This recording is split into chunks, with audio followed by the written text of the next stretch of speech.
Bonjour tout le monde, on va attendre encore jusqu'à midi et une, le temps que tout le monde soit connecté. Puis, Hélène, juste me dire où je vais commencer l'enregistrement aussi parce que je le vois pas le bouton, là. Tu vas faire autre, les trois petits points, puis après Ah, enregistrer, merci. mais pas tout de suite. Non, non! On va laisser le monde arriver.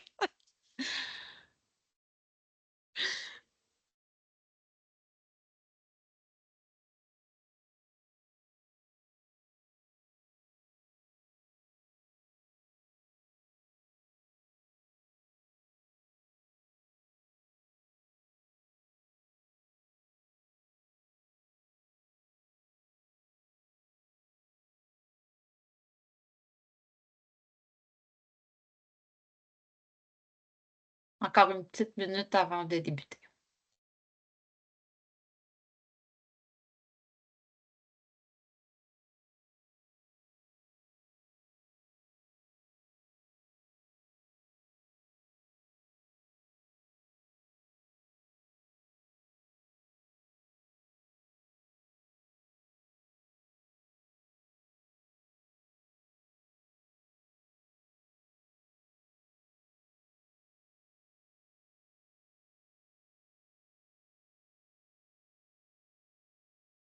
Alors, on va commencer. Bonjour, bienvenue à tous. C'est un plaisir pour moi là, de prendre la relève d'Émilie si vous êtes des habitués du Midi-Conférence. Je me présente, je m'appelle Hélène Landry. Je suis conseillère à la direction de l'intégration linguistique et de l'éducation interculturelle au ministère de l'Éducation. Au nom de mes collègues et de toutes les personnes qui collaborent à ce projet, je vous souhaite la bienvenue au deuxième Midi-Conférence de l'année 2024-2025. Les Midi-Conférences se veulent de courtes formations permettant d'aborder diverses thématiques en lien avec l'accueil et l'intégration des élèves immigrants à l'école. On vous remercie de partager votre heure de dîner avec nous, surtout après peut-être une ou deux journées de tempête de congé cette semaine. Le ministère, c'est l'autre de l'activité. Notre intention avec la présentation ce midi, c'est de faciliter l'accès à l'information continue, de partager l'expertise et de proposer au réseau scolaire un espace servant à réunir le personnel qui s'intéresse à l'accueil et l'intégration des élèves immigrants, notamment les personnes qui offrent du soutien à l'apprentissage du français ou qui accueillent dans leur classe un immigrant pour la première fois.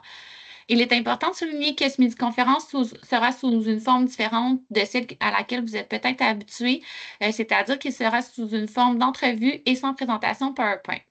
Toutefois, vous trouverez un aide-mémoire, vous recevrez en fait un aide-mémoire par courriel ainsi que la rediffusion de cette entrevue au cours des prochains jours.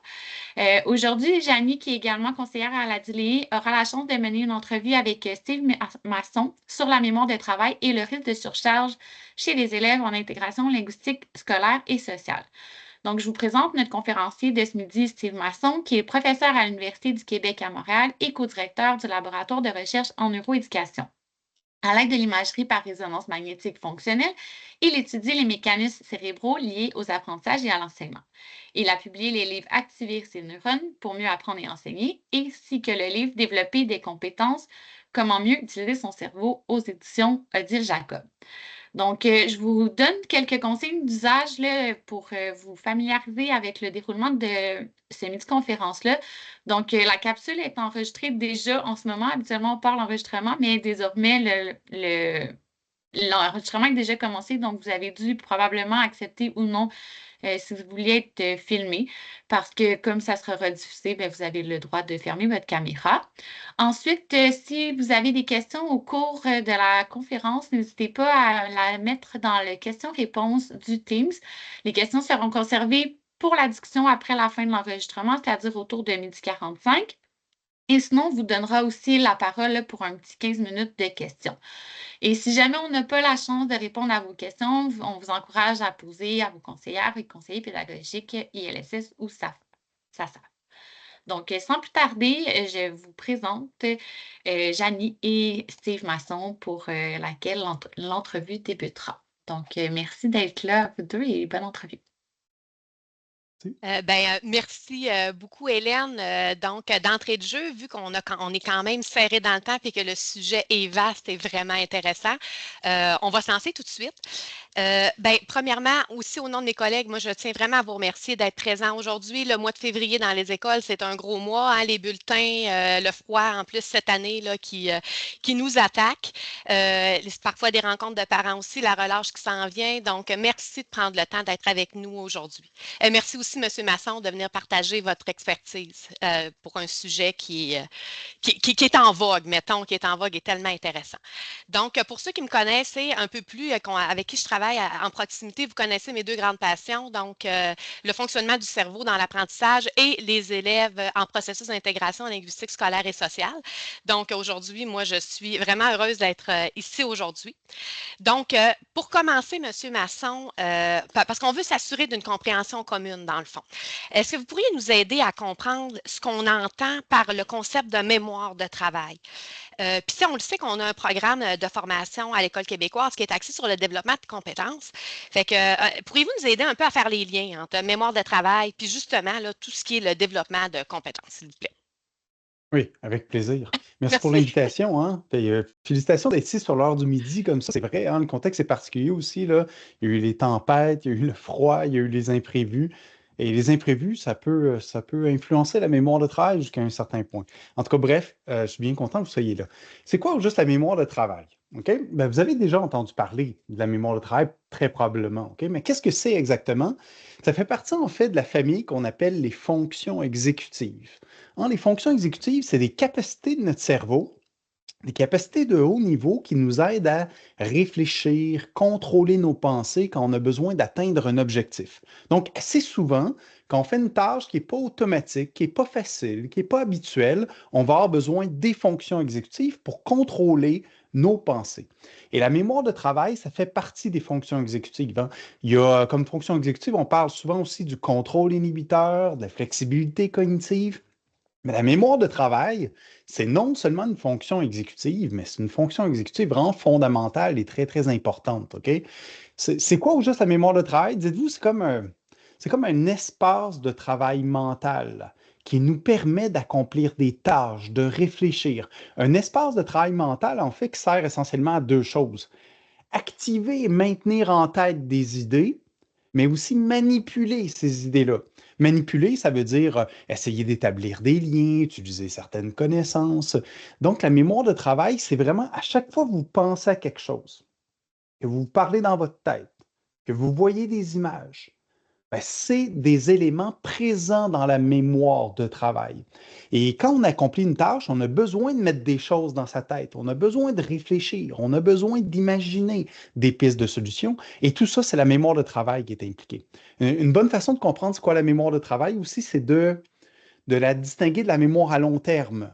Vous savez, la mémoire à long terme, c'est l'espace où on stocke nos souvenirs, nos connaissances, nos habiletés. Et on a des tonnes de connaissances et de souvenirs et tous ces éléments-là ne sont pas constamment présents dans notre esprit, hein. Il faut faire l'effort de les activer. Hein, si on pense aux souvenirs de ce que vous avez fait hier ou à une connaissance en mathématiques, je ne sais pas, c'est quoi la formule de l'aire d'un triangle? Mais cette connaissance-là n'est pas toujours présente dans votre esprit. Vous devez l'activer, on appelle ça de la récupérer en mémoire pour qu'elle soit présente dans la mémoire de travail et qu'on puisse l'utiliser pour travailler. Donc, la mémoire de travail, dites-vous, vraiment, c'est comme un peu un bureau de travail. On a un bureau et là, on va mettre des choses sur ce bureau-là pour pouvoir travailler. Hein, des cahiers, des crayons, peut-être un ordinateur. Puis on va faire interagir ces choses-là, ces outils-là, les uns par rapport aux autres, pour réfléchir, pour accomplir la tâche qui est demandée. Fait que c'est comme une espèce de bureau de travail qui est associé, en fait, si on l'a localisé dans notre cerveau, ce bureau de travail-là, c'est vraiment dans la partie avant de notre cerveau, dans ce qu'on appelle le cortex préfrontal. Il y a différentes régions dans ce cortex préfrontal-là. Il y a des régions, surtout les régions qui sont le plus en lien avec la mémoire de travail, c'est ce qu'on appelle le cortex préfrontal dorsolatéral. Donc, l'information est en quelque sorte euh, est en quelque sorte amené dans ce cortex préfrontal-là pour faire interagir. Puis le cortex préfrontal aussi sert non seulement à regrouper l'information dans un lieu commun, Mais le cortex préfrontal, puis la mémoire de travail, sert aussi à contrôler, activer, contrôler, piloter, mettre de côté certaines activations, puis activer certains éléments pour pouvoir les utiliser dans la mémoire de travail. Donc, à chaque fois qu'on a besoin de traiter de l'information, de retrouver des connaissances antérieures, d'utiliser des connaissances antérieures, c'est drôlement important. OK? Donc, ça, c'est la mémoire de travail. Puis là, Jenny, tu faisais référence au programme puis à la notion de compétence, hein. Compétences. Il y a clairement un lien entre les deux. Tu sais, dans le programme, là, c'est comment c'est défini les compétences déjà? Si je ne me trompe pas, c'est un savoir agir fondé sur la mobilisation et l'utilisation efficace d'un ensemble de ressources. Mais le mot savoir agir, c'est quelque chose de drôlement important parce qu'il ne faut pas juste savoir pour être compétent, il faut savoir agir. Il faut savoir activer nos bonnes ressources, notamment nos connaissances antérieures, au bon moment, dans les bons contextes. Et ça implique un certain pilotage ou une certaine forme de récupération en mémoire qui va impliquer nécessairement la mémoire de travail. On a besoin de la mémoire de travail pour être compétent, puis c'est quelque chose que je trouve étonnant encore aujourd'hui, c'est qu'on ne parle pas beaucoup de mémoire de travail lorsqu'on parle de compétences. Pourtant, les deux sont super liés. On ne peut pas être compétent sans utiliser sa mémoire de travail. Parce que, tu sais, être compétent, c'est d'être capable d'accomplir certaines tâches relativement complexes qui vont nécessiter d'utiliser nos connaissances antérieures et d'autres ressources parfois. Et donc, souvent, ce qui arrive quand on demande aux élèves d'être compétents dans une tâche, il va falloir que les élèves lisent de l'information ou écoutent à l'oral de l'information, se fassent une idée de l'objectif qui est à atteindre. Juste ça, il faut beaucoup la mémoire de travail, là, parce qu'il faut traiter l'information écrite ou orale, se faire une certaine compréhension de ce qui est attendu, de prendre en compte le contexte de réalisation aussi, d'activer les bonnes ressources, d'utiliser correctement les bonnes ressources, hein, parce que ça, on peut avoir la connaissance de la formule de l'art du triangle, mais si on n'est pas capable de l'appliquer dans le contexte d'un problème en mathématiques à résoudre, par exemple, on ne sera pas compétent. Donc, on a absolument besoin de la mémoire de travail et dans le programme et dans la plupart des écrits sur le développement de compétences, on fait rarement référence à la mémoire de travail. Euh, comment j'ose à peine le dire, là, mais je trouve que c'est une erreur pédagogique majeure que de ne pas prendre en compte la mémoire de travail dans le développement de compétences. C'est tellement lié que si on n'a pas en tête l'idée que développer des compétences et être compétent, ça nécessite la mémoire de travail, on peut passer à côté de choses importantes au niveau pédagogique. Parce que si, tu sais, la mémoire de travail a certaines caractéristiques, a certaines limites aussi. Puis si on ne prend pas en compte ces caractéristiques-là, ça va être pas mal dur de développer des compétences chez les élèves, là. Chez nos élèves. Fait que là, autrement dit, le lien entre compétences et mémoire de travail il est vraiment très fort, là. OK. Eh bien, merci, c'est super clair. D'ailleurs, on entend souvent dans soit chez les enseignants ou encore chez les intervenants qui travaillent auprès des élèves qui sont en processus d'intégration linguistique scolaire et sociale, que ces élèves-là, ils semblent en surcharge cognitive. Puis on sait qu'au début de leur intégration, les élèves font face à beaucoup de nouveautés, hein. Pour certains, il va y avoir la langue, plus ou moins, hein. Il y en a qui parlent déjà un peu français, d'autres un peu moins. Il y en a pour certains que ça va être l'appropriation, bien, la majorité, en fait, l'appropriation d'un nouveau milieu d'apprentissage avec des attentes qui peuvent différer de ce qu'ils ont déjà connu antérieurement. Il va y avoir aussi l'appropriation de nouvelles méthodes de travail, en fait, des nouvelles méthodes d'enseignement, parfois des nouveaux contenus, hein, quand on a simplement à parler, par exemple, un élève qui a appris l'histoire dans son pays, c'est peut-être pas la même que celle qu'on va enseigner. Puis là, je passe aussi à travers le processus migratoire qui peut lui aussi entraîner pour certains des deuils et des traumas. Puis j'en passe là. Donc, en fonction des recherches que vous faites, des études que vous consultez, est-ce que la mémoire, est-ce que ça pourrait expliquer un peu cette perception-là chez nos intervenants? C'est comme si on aurait besoin parfois de valider, de mettre des mots sur l'expérience qu'on vit. Oui, mais complètement. Complètement. Tu sais, vous savez, la mémoire de travail, elle est super importante, mais elle est très limitée. Vous avez peut-être parlé du fait que la mémoire de travail peut traiter simultanément seulement 7 plus ou moins 2 éléments. Hein, parfois, c'est une connaissance qu'on a déjà entendue quelque Oui. part, là, le 7 plus ou moins 2. Euh, Sachez que c'est même pas vrai, ce 7 plus ou moins 2, parce qu'en fait, là, Les recherches plus récentes montrent que la mémoire de travail est encore plus limitée que ça. On ne peut pas traiter simultanément dans notre mémoire de travail plus que 4 informations. Si ces informations-là n'ont pas été mises dans la mémoire à long terme, si on n'a pas établi de lien entre ces 4 éléments-là, ces 4 connaissances ou ces 4 informations-là, c'est pas mal la limite de traitement de notre mémoire de travail. Fait que si vous demandez aux élèves de devoir traiter 4 informations nouvelles qui ne sont pas dans leur mémoire de travail, puis qui n'ont pas encore établi de lien entre les différentes informations, ils sont quand même à risque de surcharge. 4, là, c'est vraiment pas grand-chose. Là. Quand on apprend des choses à l'école ou qu'on doit faire une tâche, souvent, ça implique plusieurs éléments. Fait qu'il y a toujours un risque important de surcharge de la mémoire de travail. Puis quand la mémoire de travail est surchargée, vous savez, on arrête de traiter l'information. Ça ne marche plus. Nos performances déclinent, on perd de l'information littéralement dans notre cerveau. Ça ne marche pas bien. OK? Fait que la mémoire de travail, elle est très limitée. Et quand on fait des tâches exigeantes, dans des contextes nouveaux, dans des situations nouvelles pour lesquelles on a peu de connaissances antérieures, ça peut être embêtant. Ça vaut la peine peut-être de parler de ce qui s'appelle la charge cognitive. Dès que vous vous intéressez à la mémoire de travail en éducation, là, on parle de la théorie de la charge cognitive ou de la charge cognitive de façon plus générale. La charge cognitive, c'est la quantité de ressources que doit utiliser la mémoire de travail pour être capable de traiter l'information correctement. Okay? Donc, une tâche qui est très exigeante, très complexe, va nécessiter, va impliquer une charge cognitive qui va être assez élevée. Puis, si on dépasse les limites de la mémoire de travail, ça ne marche pas. Okay? Vous pouvez voir la mémoire de travail comme un réservoir, comme un verre d'eau, si vous voulez. Tu sais, si on a un verre et qu'on met de l'eau dedans, là, tout va bien jusqu'à temps qu'on ne mette pas trop d'eau. Parce que si on met trop d'eau, ça coule. Puis là, quand ça coule par terre, on a comme perdu l'eau. Ben, notre mémoire de travail, c'est un peu comme ça. On peut mettre une certaine quantité d'informations. On peut donc la traiter, réfléchir, mais si on dépasse les limites, ça fait comme déborder. Ça sort, puis ça ne marche pas. OK? Puis dans ce réservoir-là, il y a essentiellement 4 facteurs qui contribuent à la charge cognitive. 4 éléments ou types de charges, si vous préférez, qui peuvent contribuer à la charge cognitive.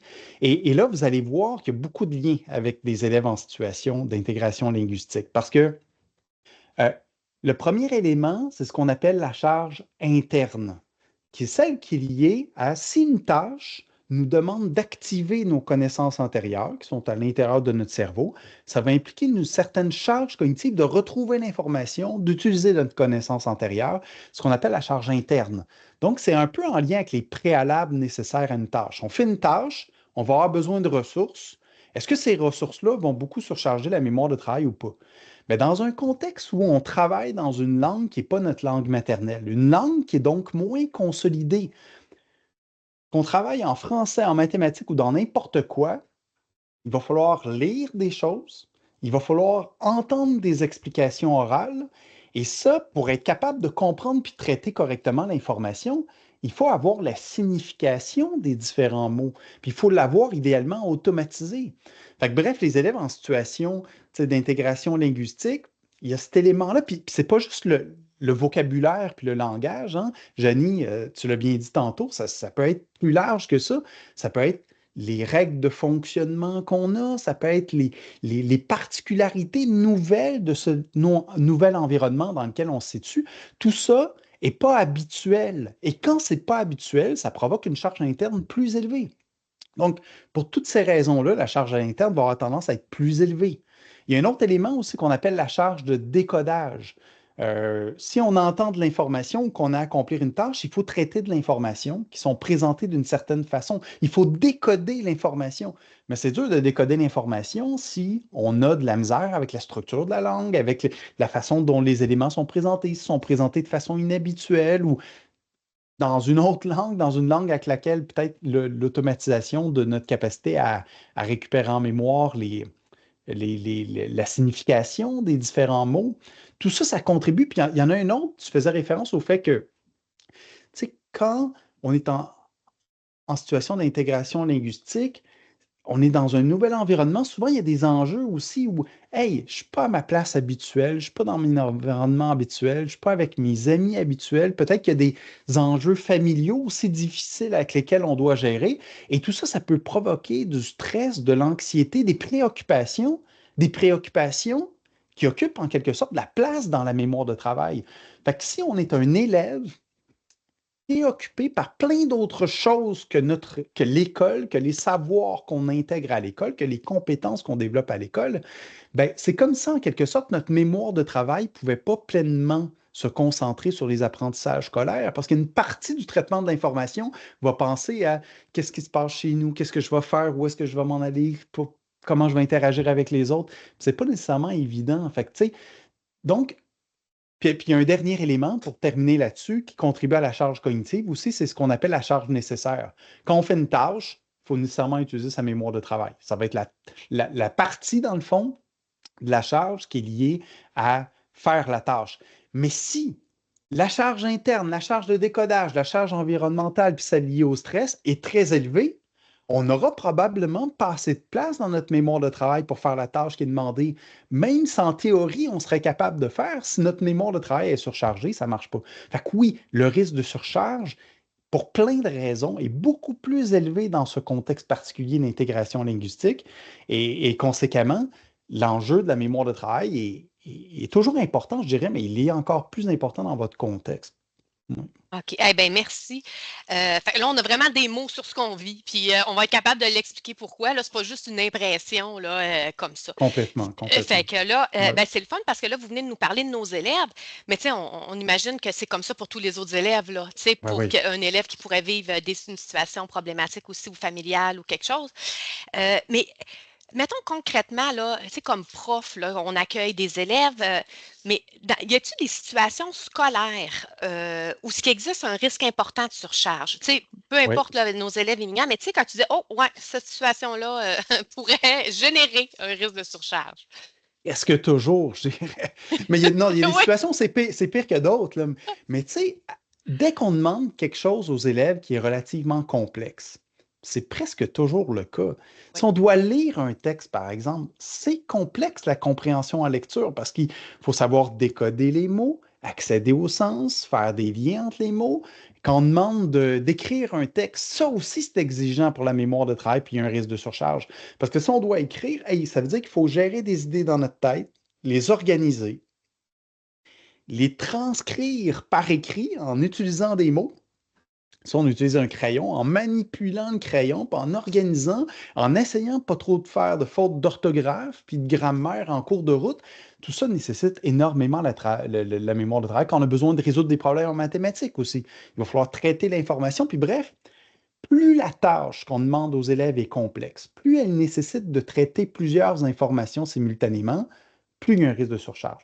Il y a aussi le fait que plus un élève est novice dans un sujet, moins il y a de connaissances antérieures sur un sujet, plus il risque d'être surchargé. Parce que ce qu'on a appelé tantôt la charge interne, donc celle qui est liée à nos connaissances antérieures qu'on mobilise dans la tâche, si on ne les a pas, ces connaissances antérieures-là, ou qu'on les a, mais ils ne sont pas très consolidés, là, à ce moment-là, on a plus de chances d'être surchargé. Souvent, c'est en début d'apprentissage. Quand on apprend quelque chose de nouveau, au début, on est très, très novice, hein.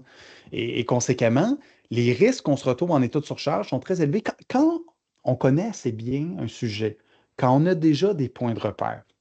Souvent, on a moins de chances d'être perdu en cours de route. Fait que plus on est novice, bref, plus ça peut être difficile. Il y a aussi, plus on est dans un environnement où il y a des distractions. Si on est dans un environnement bruyant, un environnement où il se passe toutes sortes de choses autour de nous, où il y a des conversations, des gens qui parlent, ça aussi, ça peut faire en sorte qu'on se retrouve dans un contexte où le risque de surcharge est plus élevé, hein. Donc, tous ces facteurs-là, il y en aurait d'autres aussi, mais je m'arrête là, là. Mais fait que, tu sais, quand vous êtes en salle de classe, puis là, je vous ai dit, plus la tâche est complexe, plus il y a un risque de surcharge. Mais assez souvent, c'est complexe qu'on demande aux élèves. Puis si on parle de développer des compétences, par définition, des compétences, ça implique des tâches complexes. Donc, ça arrive assez souvent, mais faire particulièrement attention, là. Plus les tâches sont complexes, moins les élèves connaissent le sujet, plus il y a de distraction, plus il y a un risque de surcharge. Mmh. Fait que des fois, faut même réfléchir à nos préparations de cette façon-là aussi. De dire: «Oh, OK, là, Mm. peut-être que le vendredi à 4 heures, c'est peut-être pas le meilleur moyen, le meilleur moment de donner un nouvel apprentissage». Ah, ben super.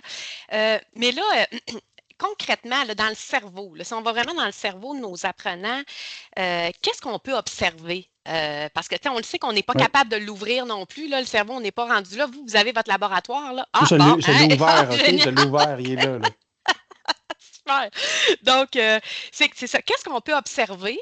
Puis, Ouais. après ça, j'aimerais ça que vous nous donniez, nous, là, tu sais, nous, comme justement, nous, on ne l'a pas, votre cerveau, là, comment les manifestations observables qui pourraient, comme moi, comme praticienne, me dire, OK, lui, il est en risque de surcharge. Tu sais, là, je le vois, OK, là, oui, que oui. tu sais, j'ai des signes, là, des signaux qui vont me permettre peut-être d'adapter mon enseignement. OK. Cerveau, c'est un peu comme ça, hein. Donc, c'est la partie avant du cerveau, le front serait ici. Là, c'est comme ça, on regarde le cerveau vu de côté. Ce qui est important dans la mémoire de travail, c'est vraiment la partie avant du cerveau. OK? Il y a essentiellement deux régions qui jouent un rôle important. Il y a d'abord celle-ci, puis l'équivalent de l'autre côté, là, à peu près ici. Donc, c'est à peu près à la hauteur des tempes, à peu près. Il y a une région qui sert à activer des connaissances antérieures, les maintenir en mémoire de travail. Puis la région qui est juste en haut, c'est davantage elle qui sert à manipuler l'information, à utiliser nos connaissances, à les organiser les unes par rapport aux autres. Et donc, cette région qu'on appelle le cortex préfrontal dorsolatéral, quand on fait une tâche pas trop difficile, ça s'active un peu. Plus exigeante, plus complexe, ça s'active un peu plus, puis encore plus. Autrement dit, plus on fait une tâche exigeante et complexe, plus la charge cognitive est élevée, plus cette région-là s'active. Donc, le niveau d'activation augmente, on sollicite plus le cerveau s'ajuste en quelque sorte en augmentant son activité cérébrale. Hein, ça se reflète par un effort cognitif plus élevé. Mais là, il y a un moment donné où le cerveau n'arrive plus à s'activer plus pour traiter plus d'informations. On n'y arrive pas. On dépasse à ce moment-là les limites de la mémoire de travail. Fait qu'autrement dit, l'activité cérébrale dans cette région-là augmente. Puis à un moment donné, si la charge cognitive continue à augmenter, le niveau d'activation ne peut plus augmenter. Et là, il y a comme une espèce de plateau d'activation. Et là, à partir du moment où on dépasse les limites de la mémoire de travail, il y a une chute assez rapide de l'activité cérébrale. Autrement dit, le cerveau se désactive. Ça se désactive. On peut vraiment le voir dans les images, là. On demande aux gens, par exemple, de faire des tâches de différents degrés de difficulté. La mémoire de travail va s'activer un peu plus à chaque fois qu'on augmente ce degré de difficulté-là, mais comme à un moment donné, au lieu que ça continue à augmenter, littéralement, ça chute, ça se désactive. Le cerveau arrête le processus de traitement d'information. Ça veut dire que l'information là, qui continue à être présentée rentre par une oreille, sort par l'autre, en quelque sorte. Il n'y a pas de réflexion.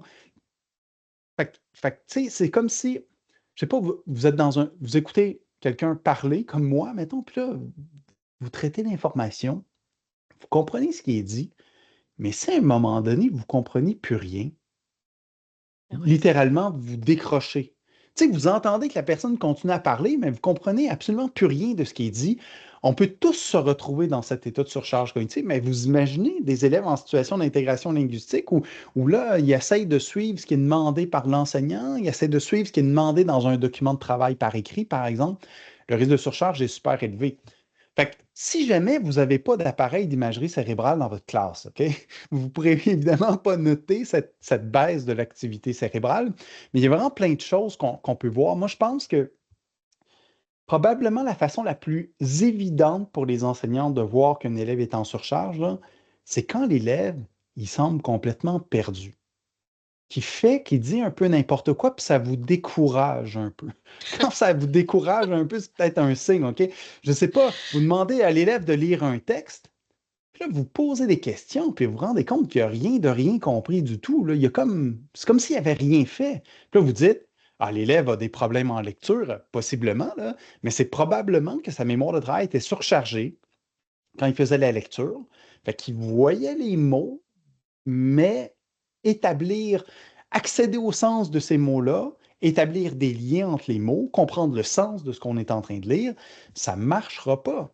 Fait que les personnes en situation de surcharge, ils paraissent pour quelqu'un d'externe, là, stupides. Tu sais, c'est quoi? Ben voyons donc, je viens juste de le dire. Ben voyons donc, c'est évident cet élément-là. Mais même quand c'est évident, quand on est en situation de surcharge, ça ne marche plus. Fait que ça peut être un indice. L'élève, là, n'est pas capable de répondre à des questions.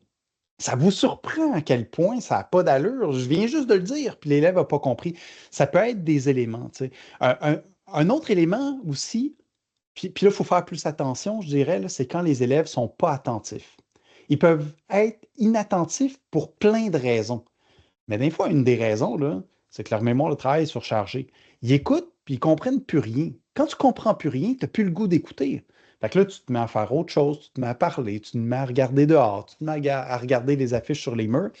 Fait que ça peut être des indices imparfaits, je dirais. Là, tu sais, il peut y avoir d'autres causes derrière ça, mais c'est un élément.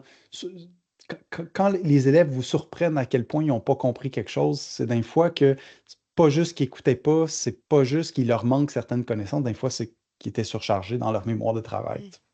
Bien, je trouve ça intéressant parce que parfois, on interprète certains comportements de nos élèves, ben, puis je ne parle pas nécessairement des élèves en intégration, mais comme, mon Dieu, là, il est en train de rire de moi, alors que c'est pas Oui, ça ouais, du tout, exact. là, tu sais, on dit, ah Oui, non, c'est donc ça. c'est vraiment une posture de décentration, de dire, il y a peut-être une raison pourquoi il est comme ça.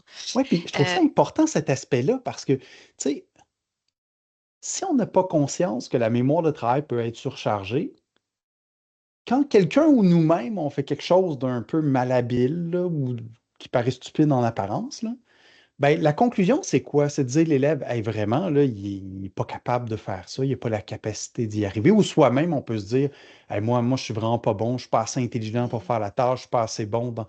Oui, mais quand on a conscience que, des fois, c'est juste que notre mémoire de travail est surchargée. C'est pas qu'on va être éternellement incapable de faire la tâche, c'est que là, c'était trop complexe, c'était trop exigeant, étant donné le niveau de consolidation de nos connaissances sur le sujet ou impliqué dans la tâche qui est demandée, on a été surchargé. Parfait. Dans ce temps-là, il faut recommencer puis peut-être un petit peu plus lentement. Hein.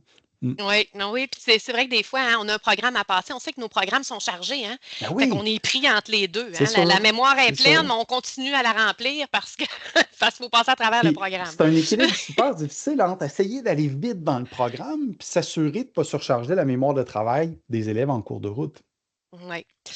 Euh, Considérant que l'intégration des élèves est une responsabilité partagée, c'est vraiment Mhm. le message là, qui est envoyé un peu partout là, dans nos milieux. Puis, j'oserais dire même un travail d'équipe, là, parce qu'on peut pas, on peut même se partager le travail, mais il faut le faire ensemble. Puis on considère aussi, là, on le sait, là, l'ensemble du personnel a une charge de travail importante. Avez-vous des moyens concrets à nous proposer qui pourraient combiner nos efforts quotidiens? Donc, sans nécessairement tout revoir, mais tu sais, il y a peut-être Ouais. des petites choses pas trop compliquées qu'on peut faire pour favoriser la réussite de nos élèves, finalement. Ouais. Vous êtes sans aucun doute les meilleurs pour trouver des moyens concrets de réduire la surcharge de la mémoire de travail, mais je peux au moins vous lancer vers des pistes générales qui s'appliquent dans différents contextes, incluant le vôtre, OK? Peut-être l'élément le plus important, c'est l'histoire de la charge interne, d'essayer de réduire autant que possible la charge interne. Puis concrètement, là, ça veut souvent dire s'arranger pour que les élèves aient tous les préalables requis pour faire une tâche, puis que tous les préalables aient été automatisés, consolidés. Ça inclurait le vocabulaire. Hein, vous assurez que les élèves connaissent tous les mots de vocabulaire impliqués dans un problème écrit en mathématiques, par exemple, ou dans une autre tâche. Mais idéalement, pour ne pas surcharger la mémoire de travail, il faut que l'élève ait le préalable, donc, par exemple, connaisse la signification d'un mot, mais puisse retrouver la signification d'un mot facilement, automatiquement, avec une certaine aisance. C'est pas tout de connaître, il faut savoir s'en souvenir avec une certaine aisance pour ne pas surcharger la mémoire de travail. Fait que tout ce qui est fait pour essayer d'automatiser les préalables, d'automatiser le vocabulaire, par exemple, souvent ça implique d'activer à plusieurs reprises une connaissance pour qu'elle se consolide puis devienne plus facile à récupérer en mémoire. Ça, c'est peut-être la piste par excellence, mais je vous dis ça, puis je le sais que vous le savez déjà. Tu sais, vous allez vouloir que les élèves développent leur vocabulaire, puis vous allez vouloir qu'ils soient capables d'utiliser ce vocabulaire-là puis d'y avoir accès avec une certaine aisance, mais sachez que c'est drôlement important. Ça vaut vraiment la peine de faire tous les efforts possibles dans cette direction. C'est peut-être jusqu'à un certain point le levier, le moyen le plus efficace, là, automatiser tous les préalables associés à une tâche. Mais il y a plein d'autres choses aussi qu'on peut faire, là. Il y a, quand vous présentez de l'information aux élèves, que ce soit à l'écrit, que ce soit à l'oral, que ce soit au tableau, peu importe, il y a des modalités de présentation qui vont surcharger un peu plus la mémoire de travail que d'autres. Tu sais, quand l'information est catégorisée, segmentée, ordonnée de façon structurée et logique, il y a moins de risque de surcharge de la mémoire de travail. Éviter les détails inutiles. Parfois, on veut expliquer quelque chose aux élèves, puis on va donner plein d'informations qui sont intéressantes, mais sont peut-être pas essentielles à la compréhension. En recherche, on appelle ça des détails séduisants. C'est des détails qui sont intéressants, qu'on se dit, on va captiver les élèves de cette façon-là, mais il faut se demander, est-ce que c'est essentiel pour comprendre ce qu'on a à comprendre que de savoir ces détails-là? Si ce n'est pas essentiel, on n'en parle pas tout de suite. Peut-être qu'on en parlera plus tard, mais on n'en parle pas tout de suite parce que si on veut que les élèves comprennent quelque chose de nouveau, on veut utiliser le moins de mots possible, le moins d'informations possible. Il faut, autrement dit, présenter tout ce qu'il faut pour que l'élève puisse comprendre, mais pas plus. Donc, le moins de choses possible, ça veut dire les détails, on les met de côté, les informations redondantes, on les met de côté. Une autre piste aussi qui est assez intéressante, c'est souvent combiner l'oral et le visuel. Donc, d'expliquer quelque chose à l'oral en ayant un support visuel où on a pointé des choses en cours de route. C'est comme si on utilisait deux voies de la mémoire de travail visuelle et la mémoire de travail verbale. Puis là, à ce moment-là, c'est comme si ça avait tendance à moins congestionner la mémoire de travail. Donc, combiner l'oral et le visuel, ça peut être une bonne idée. Essayer de rassembler toute l'information au même endroit pour comprendre. Mhm.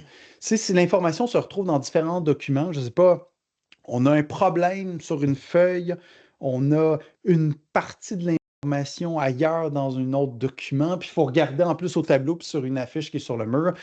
Là, il va falloir tout combiner ces informations-là pour arriver à comprendre, puis ça va être exigeant pour la mémoire de travail. Puis un dernier élément, peut-être, c'est essayer de mettre en évidence les informations importantes, pointer les informations importantes, les mettre en gras, faire un encadré, laisser de l'espace entre l'information importante et l'information accessoire. Bref, tout ce que vous pouvez imaginer pour rendre la présentation de l'information plus compréhensible, là. Ça risque de réduire l'échange de la mémoire de travail. On a parlé tantôt aussi des distractions. S'arranger pour qu'il y ait le moins de distractions possible. OK? S'il y a plein d'élèves qui parlent dans le corridor pendant que les élèves essaient de lire un texte, par exemple, ça va nuire à leur compréhension, c'est sûr.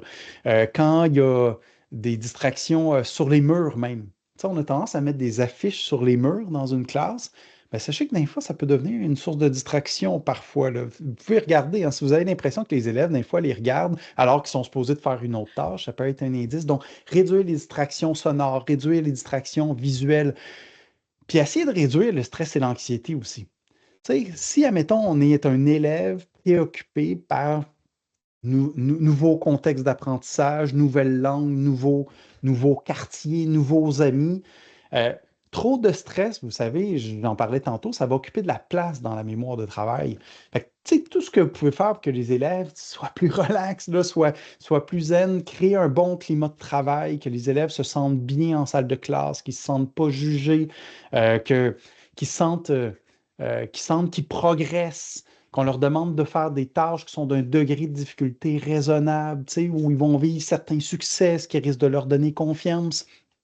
Tu sais, pour les cas les plus graves, tu sais, il peut y avoir des exercices de relaxation, de respiration, de méditation même. Il y a quelques recherches qui montrent que la méditation pleine conscience, qui est un type de méditation pas du tout spirituel, là. Souvent, ce type de méditation-là, en fait, on se concentre sur la respiration. On respire, puis on se concentre sur l'effet de la respiration sur notre corps. Ça peut être des pistes parmi d'autres. Mais des fois, juste prendre une minute ou deux les yeux fermés pour, tu sais, respirer, ça peut être une piste aussi. Mais en tout cas, essayer de réduire tout ce qui rentre inutilement dans la mémoire de travail, ça peut être une piste. Puis un dernier aspect, c'est vraiment l'idée que si la mémoire de travail de vos élèves est surchargée, ben, si vous avez réduit euh, les sources de distraction, les modalités de présentation sont optimisées, vous avez autant que possible automatisé les préalables, une autre chose que vous pouvez faire, c'est d'ajuster le degré de difficulté de la tâche. Si les élèves sont surchargés, ça veut dire que la tâche est probablement trop complexe. Hein? Donc, quelle autre tâche vous pourriez faire avant de faire cette tâche très complexe? Parce que, évidemment, l'idée, ce serait que les élèves soient capables de faire les tâches exigeantes et complexes, celles qui impliquent les compétences, puisqu'on doit développer des compétences. Mais s'ils n'y arrivent pas, s'ils sont perdus en cours de route, souvent, on n'apprend pas beaucoup quand on est perdu, quand on a une mémoire de travail OK. surchargée. Fait que l'idée, c'est d'avoir une tâche un petit peu plus simple. Donc, tu sais, partir du plus simple, aller progressivement vers le plus complexe, ça peut être une piste. Puis une autre chose aussi, c'est à quel point vous aidez les élèves ou pas. Si vous avez peur qu'ils soient en état de surcharge ou vous constatez qu'ils sont en état de surcharge, vous pouvez les guider davantage, leur offrir un soutien, leur donner des indices. Puis évidemment, avec l'objectif de vous éloigner progressivement puis que les élèves deviennent plus autonomes. Mais s'ils ne sont pas capables, à un moment donné, d'accomplir une tâche, qu'ils sont surchargés, ben, de les aider un peu plus risque de les aider un peu plus à apprendre. C'est un peu contre-intuitif, ça, parce que d'habitude, plus on laisse travailler les élèves, plus ils apprennent. Mais si on laisse travailler les élèves, puis en fait, ils sont surchargés, ils n'apprennent pas tant que ça. Fait qu'il faut juste s'arranger pour qu'ils travaillent fort dans leur tête, mais sans être surchargés. Ce qui est un défi de tous les instants, quand même, c'est pas évident. Mmh. Bien, c'est vraiment intéressant parce que ce que vous dites, c'est des pistes qu'on voit dans nos classes au Mhm. quotidien. Donc, c'est comme si on a les outils. Là, il faut juste simplement essayer de les appliquer au bon moment. Fait que vraiment, tu sais, c'est pas finalement, c'est pas exceptionnel ce qu'on peut mettre en place. C'est vraiment des petites choses qu'on fait déjà finalement. Oui, puis ces Donc, petites on n'a pas besoin de choses-là, réinventer la roue, là. ben, complètement. Ouais. Ces petites choses, tu sais, sont documentées dans la recherche comme étant efficaces. Oui. Hein. Évidemment, là, je- j'ai- c'est plus difficile le format de l'entrevue comme ça de vous présenter des résultats de recherche, mais sachez que pour les distractions, il y a des études qui ont comparé qu'est-ce qui arrive quand on essaie de comprendre un texte, quand il y a des gens qui parlent autour de nous, quand il n'y a personne qui parle autour de nous. Ça a un effet. Tu sais, tous les éléments de commencer par une tâche plus simple versus une tâche plus complexe, il y a des données aussi qui appuient. Fait que, tu sais, puis aucune des stratégies ou des pistes ou des moyens que je vous ai présentés sont parfaits. Aucun va enlever le risque de surcharge. Mais chaque petit élément que vous mettez en place réduit le risque de surcharge de la mémoire de travail et globalement risque de favoriser l'apprentissage, la compétence des élèves. Parce que, tu sais, ce qu'on comprend aussi, c'est que quand le cerveau est désactivé, il n'apprend pas, de toute Ben façon. oui, Donc, exactement. c'est comme un Oui, ordinateur fermé. Donc, un ordinateur fermé, on ne peut pas travailler. Fait oui, que, ben, tout à écoute, fait. on est déjà rendu à la fin. Fait que si, admettons, pour terminer, là, si on avait 3 éléments à retenir de notre conversation avec vous aujourd'hui pour favoriser la réussite de nos élèves en intégration linguistique, scolaire et sociale, quels seraient-ils? Ouais, c'est pas facile de cibler juste Non, 3 éléments. J'aime pas ce genre de questions-là. Mais en même temps, ça force une synthèse. C'est bien ça. Puisqu'on conclut l'entrevue, là, euh, je dirais d'avoir peur du risque de surcharge. Tu sais, pas peur démesurée, là, mais en tant qu'enseignant, on devrait avoir la préoccupation, c'est mieux dit comme ça, pas avoir peur, Mhm. mais se dire, hey, il peut y avoir souvent un risque de surcharge. Je vous l'ai dit, dans plusieurs des tâches scolaires, c'est complexe, il y a un risque de surcharge. Puis encore plus en situation d'intégration linguistique. Et conséquemment, il faut se dire, OK, on doit toujours avoir la préoccupation de qu'est-ce que je peux faire pour réduire autant que possible les risques de surcharge de la mémoire de travail.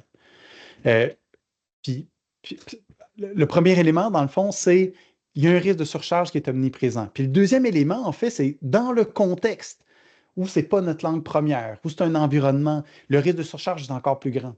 OK? Pour vous, ça vaut vraiment la peine. Puis les deux sont très, très liés, là, ces deux premiers points-là. Je triche peut-être un peu, là. C'est un seul point d'une certaine façon, mais c'est vraiment, ça met en évidence que le risque de surcharge est important pour tous. Puis avec vos élèves, il est peut-être encore plus important. C'est pas parce qu'ils sont moins bons, moins capables, moins intelligents, ni rien de tout ça, évidemment. C'est plutôt que cet environnement inhabituel n'est pas dans nos habitudes, justement. Et quand c'est pas habituel, quand c'est pas automatique, quand on n'est pas habitué à quelque chose, ça va augmenter la charge cognitive et donc le risque de surcharge de la mémoire de travail. Puis, donc, puis le troisième élément, euh, ça, mettons, je me dis, c'est quoi l'élément le plus important que vous devriez peut-être vous dire, prioriser, vous dire, hey, ça a plus de chances de faire une grande différence. Moi, je pense clairement, c'est OK, peut-être que je me trompe. Je ne suis pas un expert dans l'acquisition d'une langue seconde puis dans le contexte d'intégration, mais je me dis vraiment la question du vocabulaire est vraiment importante. D'apprendre des mots de vocabulaire et de les automatiser. Puis ça, c'est un enjeu. Tu sais, des fois, on se dit, on pose la question à l'élève, est-ce que tu sais qu'est-ce que ça veut dire, ça? Puis il vous répond, puis on a l'impression de se dire, hey, c'est réglé, c'est fini. Ah non, c'est pas réglé, Non. c'est pas fini. D'abord, on peut oublier, vous le savez. Clairement, là, ce qu'on apprend, là, on l'oublie. Vous savez, apprendre implique de modifier les connexions neuronales puis de renforcer les connexions neuronales. Donc, on ajuste les connexions neuronales, ce qui permet d'emmagasiner une nouvelle information. Mais cette information encodée dans nos connexions neuronales, c'est pas éternel, ça là. Si on n'entend pas parler d'un certain mot de vocabulaire pendant un certain temps, s'il n'a pas été beaucoup consolidé, là, on va le perdre. Donc, il y a cet aspect-là. Mais non seulement ça, c'est que si on connaît la signification d'un terme, mais qu'on n'est pas capable de l'activer ou de la retrouver automatiquement. Automatiquement, ça veut dire à aisance. C'est un enjeu. Puis si vous voulez automatiser, par exemple, le vocabulaire des élèves, des mots de vocabulaire, de signification de certains mots, tu sais, la stratégie la plus efficace et aussi la plus simple que vous connaissez déjà, c'est l'idée d'activer à plusieurs reprises ce mot de vocabulaire, là. Idéalement de façon espacée dans le temps. Pas se dire, admettons, cet après-midi, on va essayer d'activer 10 fois ce mot de vocabulaire-là dans différents contextes. C'est de se dire, OK, on essaie de s'arranger pour que les élèves l'activent souvent, puis répartis sur quelques jours, voire quelques semaines. Parce que ça aussi, ça facilite l'apprentissage. Donc, pour apprendre, il faut activer souvent le contenu qu'on veut intégrer. De l'activer de façon espacée aussi, ça peut aider. Mais le nombre d'activations, c'est quelque chose de super intéressant. J'avais vu une étude qui montrait qu'il faut en général au moins 7 activations du même contenu pour pouvoir espérer une certaine rétention relativement solide dans le cerveau. Ces 7, c'est variable en fonction de plein d'éléments du contexte. Dans certains cas, ça peut ne pas être suffisant. Mais vraiment, dites-vous que ça vaut la peine parce que là, si l'accès au sens des mots est automatisé, ça va nous aider dans les tâches complexes en français. Ça va nous aider dans les tâches complexes en mathématiques. Ça va nous aider dans n'importe quelle situation où il faut que l'élève écoute une explication ou écoute de l'information. Fait que bref, c'est peut-être les 3 éléments qui sont peut-être importants à retenir. Ben, merci beaucoup. C'est super, vraiment intéressant. Et là, on serait déjà rendu à la période de questions, Hélène. Fait Oui, je vous qu'on remercie. va. Je vais arrêter l'enregistrement toutefois avant de débuter les questions. Puis j'ai adoré que vous terminiez avec le vocabulaire parce que vous ne le savez Oui, pas, mais notre midi-conférence précédent, c'était le vocabulaire. Puis vous dites qu'il faut Excellent! faire des liens entre nos nouveaux apprentissages. Donc, c'est génial de pouvoir euh, faire les liens entre. Mais je vais essayer de ne pas tomber dans des détails séduisants. Je vais arrêter maintenant Excellent! l'enregistrement. Excellent.